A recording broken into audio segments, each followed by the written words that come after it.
Hey guys, so if you're like me, you might be working up your drum mixes, right? You might be trying to figure out, when do I use gate? When do I chop up the drum tracks? What's appropriate there? Well, today we're going to take a look at, the appropriate techniques and the right approaches to using gate versus chopping up the tracks, and how to get the best drum sound out of that.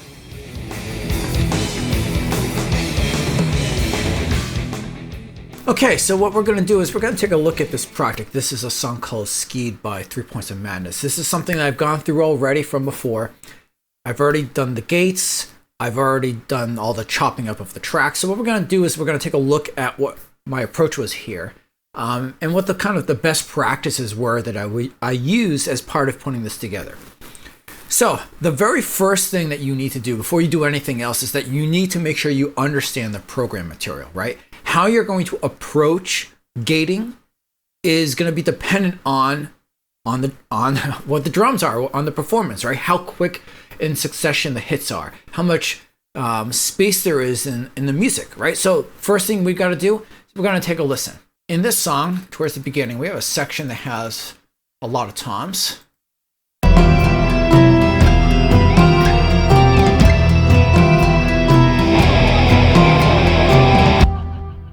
Right?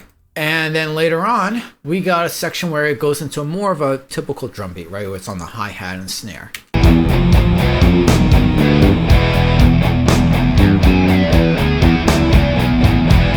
Like I said, this is the first thing that you need to do. You need to make sure that you understand what the program material is, because, if you have blast beats, you might have to make sure that the notes are getting cut a lot tighter. And we'll get into this in a bit. So let's first take a look at the snare tracks. Now what we're going to do is I'm going to shut off all the plugins that I have, and we're going to start off just listening to how the snare top and bottom sound with only the gate being applied.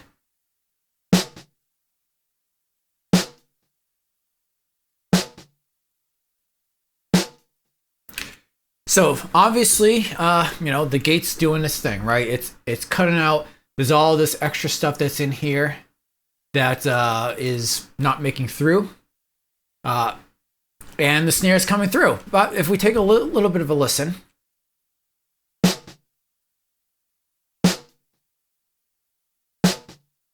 It might be a little bit harder than what we would normally think of as a natural sounding snare. And actually, this is going to be part of our approach. And we'll get into that more in a minute. But first, let's discuss, before we even get into any of these settings, let's really discuss gate versus chopping up the drums, right? Because there are some people who only want to use the gate. They don't want to spend the time to do all the chopping. And of course, there's people who they hate the effect that the gate does, and they don't want to do the gate at all, and they'll just chop everything as needed.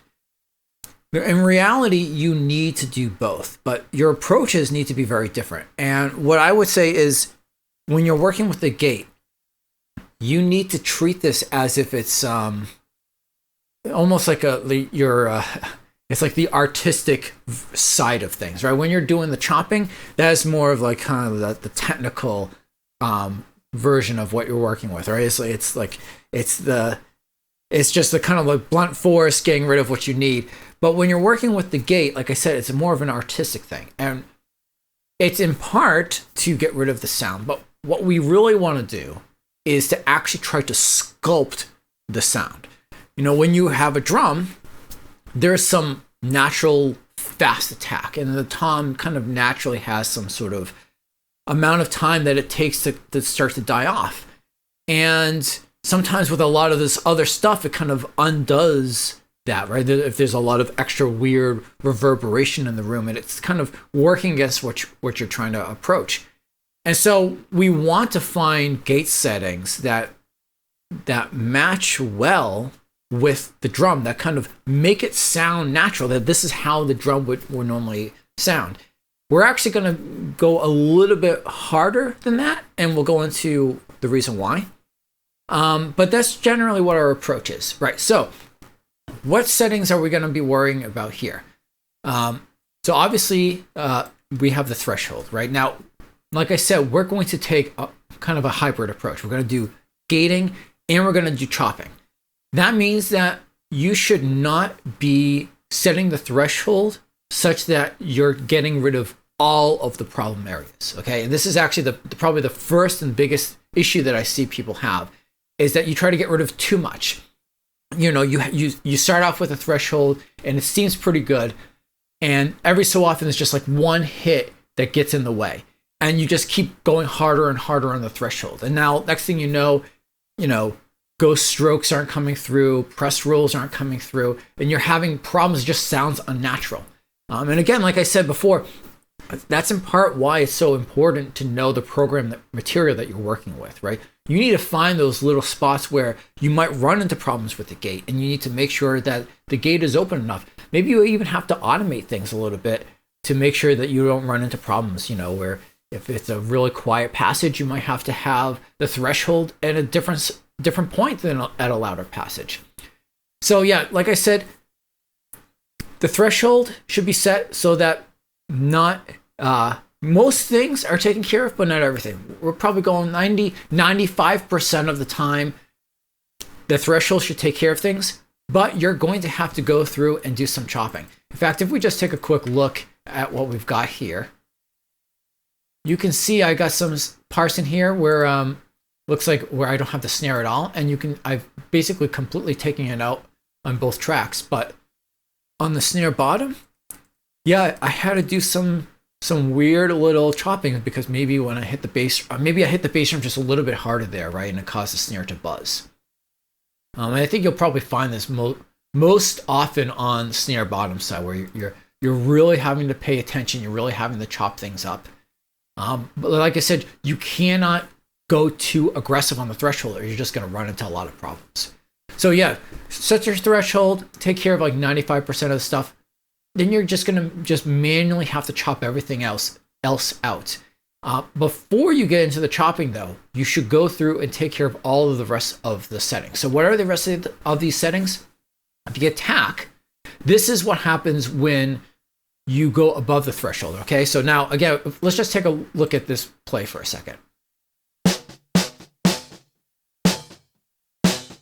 So when you're below the threshold, the sound is not coming through. Once you get above the threshold, the sound is allowed to play for some amount of time.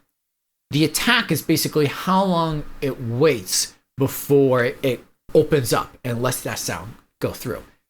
You're dealing with drums in this case, right? Drums naturally have a very fast attack. And as I said at the beginning, we're taking like an artistic approach, right? Not like a scientific approach on the gate. So we want to sculpt the sound in some way that's natural. The drums have a fast attack. We have to have a fast attack on our gate as well to mimic that. Then we have hold and release. So what are these two? Well, when the gate opens, it will go above the threshold, and eventually it's going to come down below the threshold. So what happens then once it goes below the threshold? Well, it's going to keep the volume at exactly the same amount for some amount of time. And this is hold. And then it's going to start to bring down the volume, right? It's going to kind of like fade it out. And that's release. And you have to set these values to something that makes it sound natural. So let's play around with this. We're just going to listen to the snare top, and we're going to make this a really weird value, right? We're going to take out the release, bring up the hold, and I'm going to start to bring this down until we start to have some problem areas that occur. So obviously right here, the gates, the hold is too long, right? That means that in between hits, it's not enough time is ever going by to cut things out, right? So obviously this is one problem you can run into when the gate is just, the hold is too long. And this can somewhat happen if, in combination with the hold and release.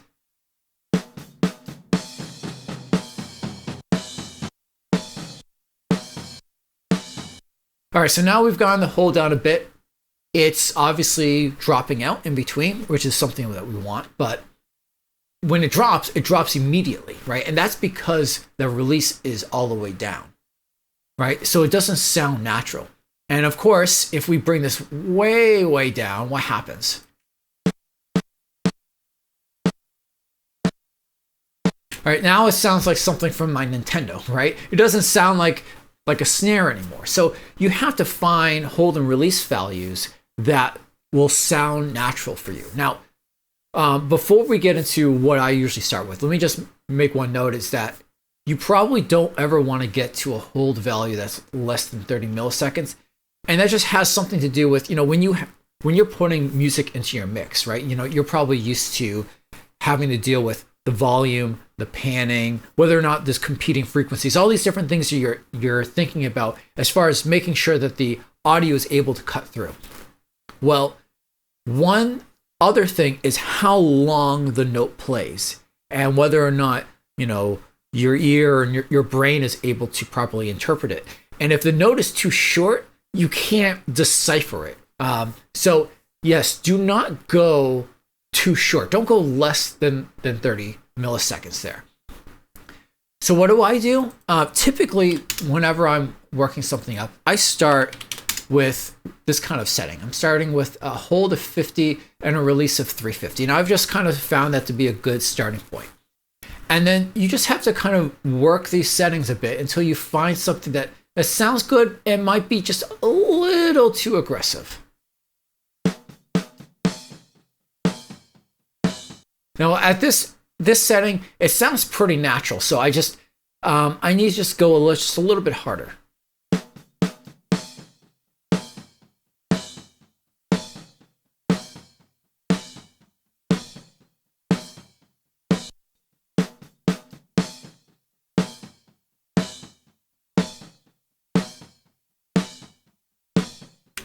Okay, so that's not too bad there.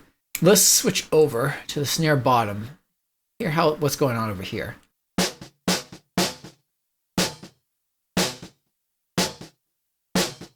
Again, this is a similar sort of thing. The snare bottom, I mean, that's just how it kind of works. For those of you who haven't worked with miking the snare bottom, make sure that you're always setting the playback level should be a lot less than your snare top. In fact, if we play these together real quick and we just take a look at these playback volumes,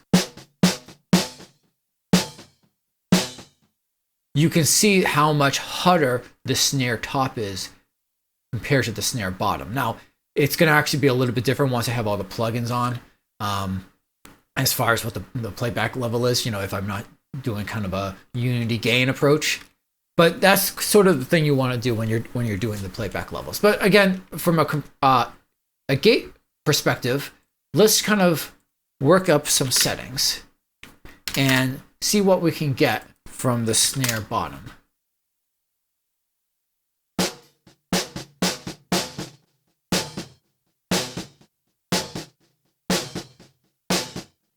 Now there, I'm getting maybe too much. Like the buzz to me is lasting too long, right? And that's going to translate a bit in the mix, especially if I add compression afterwards. And a lot of buzz from the bass drum hit too. So whatever approach that I was using on the snare top, snare bottom, I probably have to go tighter.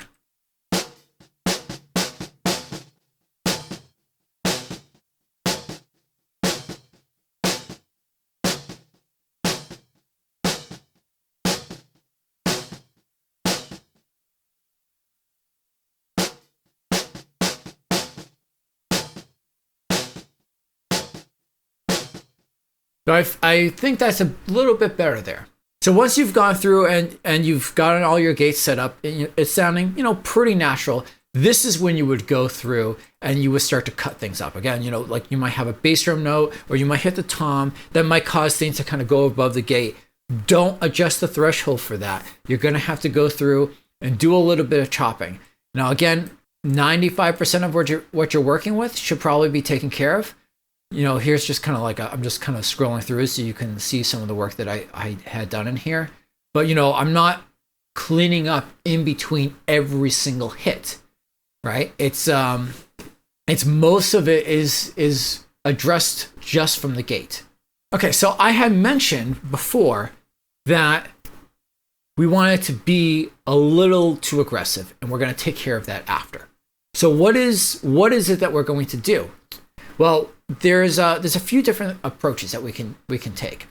The first is what I would recommend doing, and obviously you have to be tracking. If this was not recorded, unfortunately you can't do anything about that. But one thing is to actually use a room mic, and this will add a lot of natural reverberation back in. In fact, using a room mic or a kit mic combination, it can add in a lot more cohesion. You know, your drums, once you've gotten everything is individually mic'd and you're gating everything, it just kind of sounds unnatural. It doesn't sound like a unified instrument. It just sounds like odd little things popping in and out of different parts of your panning.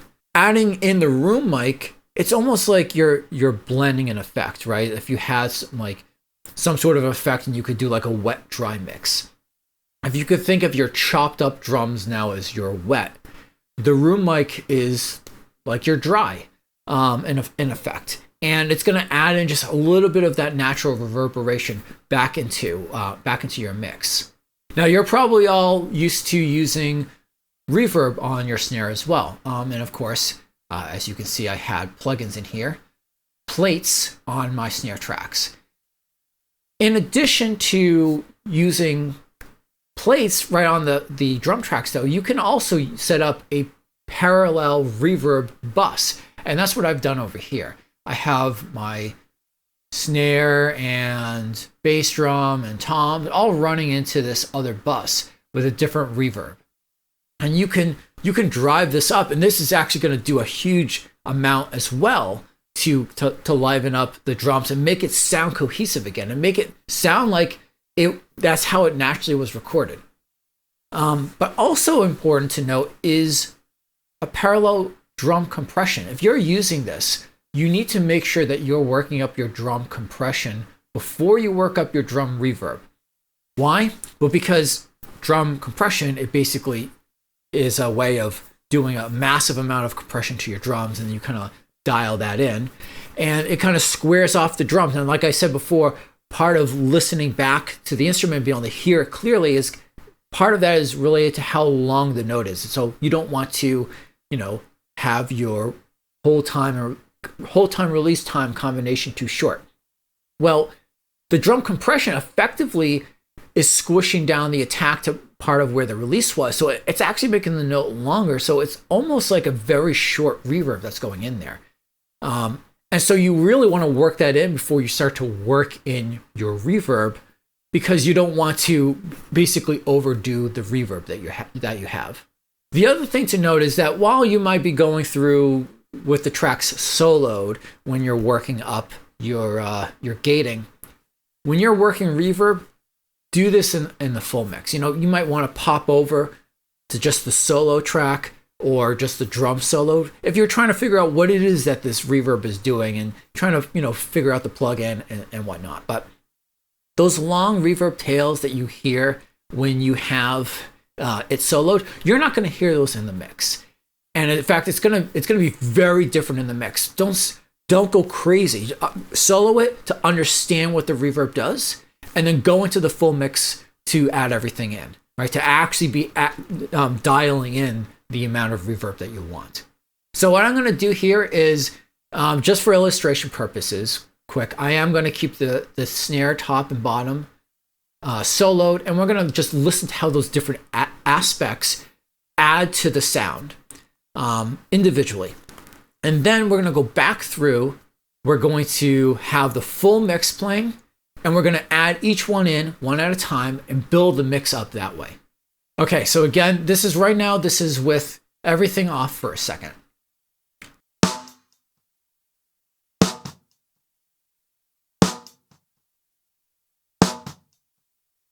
Now let's listen to what happens when we add the room mic.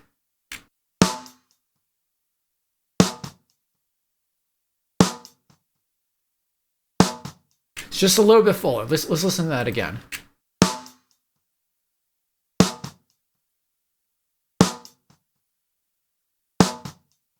It's definitely a lot more natural sounding. As I mentioned, You can add in a parallel drum compression bus. That's going to help out a bit as well.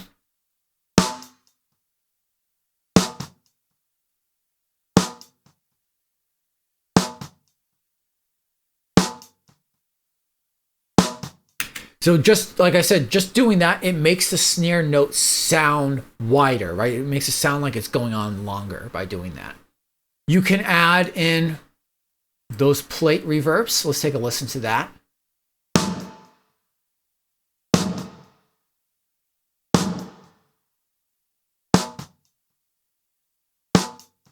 Right, obviously I have those cranked pretty hot. And then of course there's the drum bus for reverb.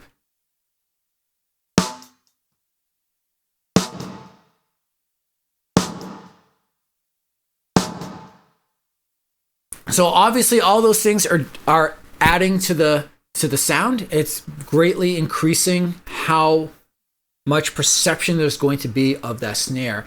And all the weird things that happen because of gating, that's going to be eliminated and it's going to sound a lot more natural. Okay, so now let's listen to the full mix. I'm going to set up a loop for this. Let's listen to the full mix on this, and we're going to start to add in those pieces one at a time.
Okay, now the snare is sounding pretty massive, right? It's going to cut through in the mix. It's sounding really good. And these settings work really well for this song. A different song where, like I said, there's a lot of blast beats. If you're using reverb, you're going to have to use a shorter reverb. You're probably going to have to use a shorter hold time, shorter release time on your gates. All right, so we spent a lot of time talking about the snare. Let's take a look at the toms. So just a reminder, this is the program material we're working with.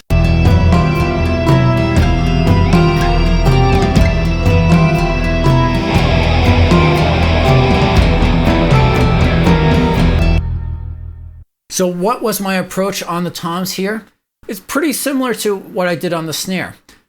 You'll see that on tom 3, there's whole sections where I'm not playing that at all. So I just have completely eliminated it because I didn't want to have the gate working against me.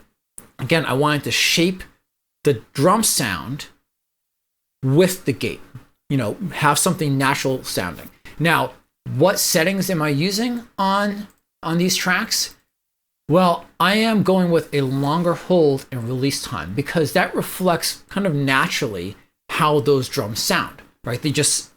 They are not as explosive as a snare. What's more, you'll see that if I bring up my tom 4, I have an even longer hold and release time on tom 4 than compared to tom 2. Now, generally, I kind of do one setting for all my mics for my rack toms and a different setting for my floor toms, and that seems to work out pretty well. But again, you have to judge it based on the program material. You have to just really listen to how that drum sounds. In fact, sometimes toms, when they were tracked, maybe they weren't tuned right or tuned well, and you might have some like like weird sound that's going on. And sometimes, again, if you can sculpt the sound a little bit, and you can eliminate a bit of that what's going on. Of course, you might be trying to use some EQ as well, but sometimes with EQ, you might it's kind of a little bit of a fight you might have. You might be destroying the sound sometimes with EQ. So just kind of keep this in mind, that you're going to have to use different settings based on the instrument because you want it to reflect how that instrument sounds. So let me shut off my bus effects, and we're going to just listen to how the toms sound chopped up.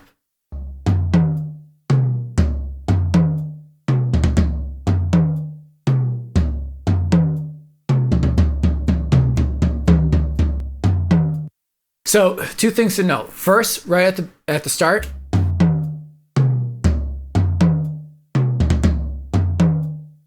the drums sound good. They sound pretty natural, but they sound a little too short. Again, we're going to be doing this other stuff afterwards that's going to make it, that's going to address that.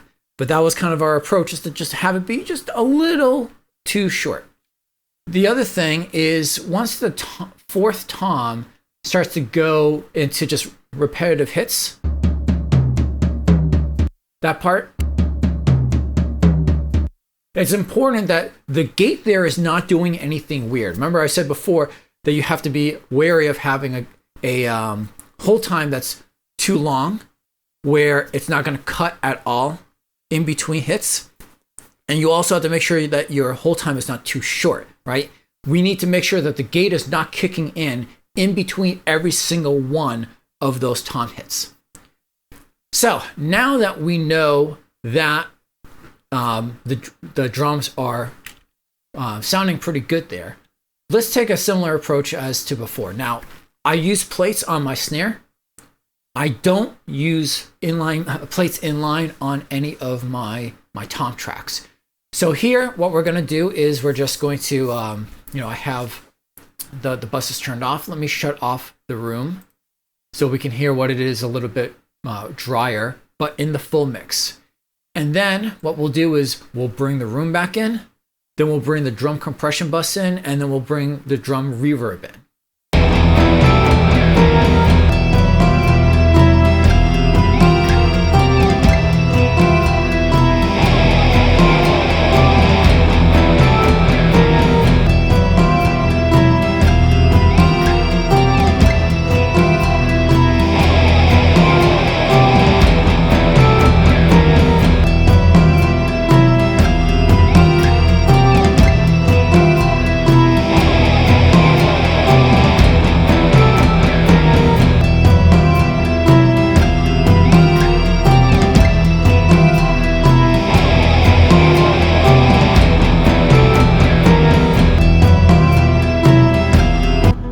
Okay, so now everything's sounding really good. The toms are really they're really pumping, they're really coming through. The release of the drums sound a lot more natural, especially in the full mix, right? You're not really getting kind of like this empty floor in between. One thing to note, sometimes gates, they do allow you to have the floor go to something that's not off.